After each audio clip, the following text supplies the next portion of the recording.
Hi guys, today I'm going to be reviewing the Blade 180 CFX. Initially I thought I wasn't going to be buying any small micro helicopters, I was just going to keep the larger ones and fly those around. But once winter starts hitting here, I decided, well, maybe I should upgrade another small micro helicopter. All the micro helicopters that I have right now, they work, but they have their little quirks to them.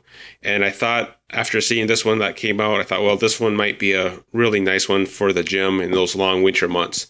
Although I'm not really sure how exactly it's going to work out as far as handling when it comes to crashing, but you can decide for me on that. You can be the test pilot and crash it and let me know how that goes. I like the Blade MCPX just because you could crash it 100 times and you could just put it back together and never really break anything. Although it did have its quirks, and a lot of the advanced maneuvers you couldn't really do. You had to kind of baby it. This one seems like it will do good. The only thing that I'm afraid of is crashing and then having to repair it all the time. If one little thing happens and you have to break it. Although you can still be good, but it's just fun having that safety net of saying you can crash it, don't worry about it, just keep going, or pick it up off the ground, pop everything back together and go again. So that's one thing I like about the smaller helicopters that had, like the MCPX and the Blade MCPX BL, the brushless edition. That was a little worse than the 130X. That one had more problems with it, and as you know. So this one, it does have like the beefier tail case and everything and carbon fiber. So we'll see how that goes as well. I did get 2 flights on it. The first flight, I was outside and it was raining out, so I just did it just a little bit to see. And it's very touchy.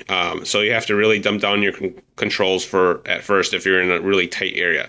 If you have a wide open area, it shouldn't be that bad. But that's one thing you have to consider. The second flight was a nicer day, and it wasn't very windy out.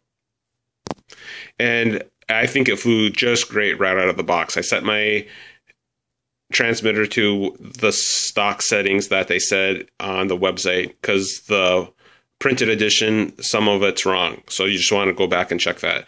The only thing that it feels just like a maybe like a 300 maybe.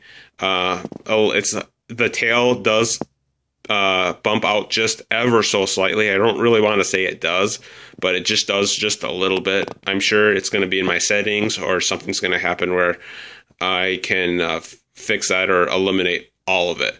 A lot of my larger helicopters, they don't budge at all. This one just budges just a little bit, ever so slightly, but there's nothing wrong with it, and you can work that out as well, even if it does have a little bit of a flinch to it. That's only when you're doing really hard pitch pumps or something, coming down really super fast and slamming it again.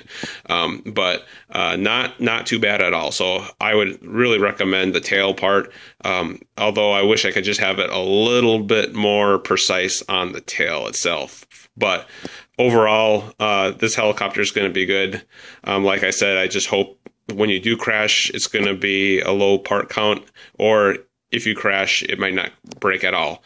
I do know that the lower head speeds, if you fly with the lower head speeds, that will help lessen the chance of breaking things too. So I might just fly at lower head speeds part of the time. But obviously, sometimes it's fun just to go beat around on it and push it really hard as you can. And there's nothing new with this one. Everybody's been showing you kind of what this helicopter is, so I can't really show you too much more about it. But one thing is, I just wanted to point out just different things. The 130 kind of has this same head setup, although this one's just a little larger on the 180, and the 130 has a little top on it, but it doesn't have it on here. The swash is a lot stronger, and it feels like there's a lot less slop on it. This is all aluminum, obviously, right through here, so that's going to be good. I like the servos, and that's what everybody's kind of been talking about as well. Then I'm just going to flip it down too. Let's see if I can do it this way. The aluminum. Let's see, I'm trying to get my... Oh, here it is. Okay. And And one thing that it seems like they've been doing, like Align does too, is they just have the two bearings right here and here, and then there's nothing on the bottom.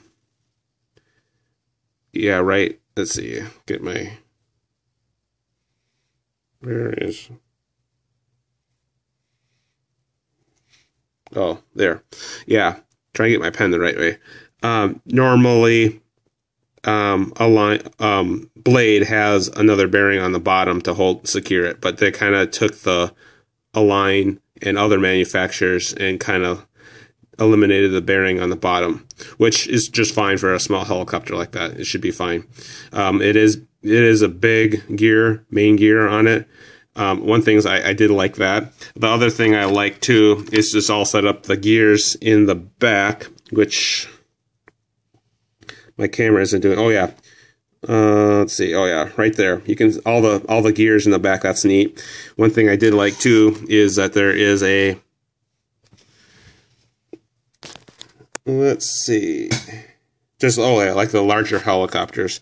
This is for the torque tube and everything, and there is a bearing here, and then there's also a bearing on the bottom, which I don't think I can get my camera in to show you. Oh yeah, there is a right there. There's another bearing. You just want to keep those all oiled up and lubed up. That's just basic 101 on that as well. And the tail is pretty cool. Back here, I just put some Tri-Flow oil on it just to kind of lube it up. You probably could put grease or whatever on it, but I just kind of threw it on there and called it. It is beefy. It does slop around a little bit in the back. If you twist it a little bit, it does move. But I think your YouTube and forums are going to sort that out and tell you what you need. But it doesn't really affect the performance at all on that. And I do like the EC3. Let's see, or not the EC3, but the speed control, pretty cool. It's a Castle Creation, I think a 15 amp as well, so that's cool. You can program that. You just need a programmer adapter for that. A little brushless motor on it. It's pretty cute, and it has blade on it actually. If you twist it, let's see. Oh yeah. Let's see. Not that you want to see this, but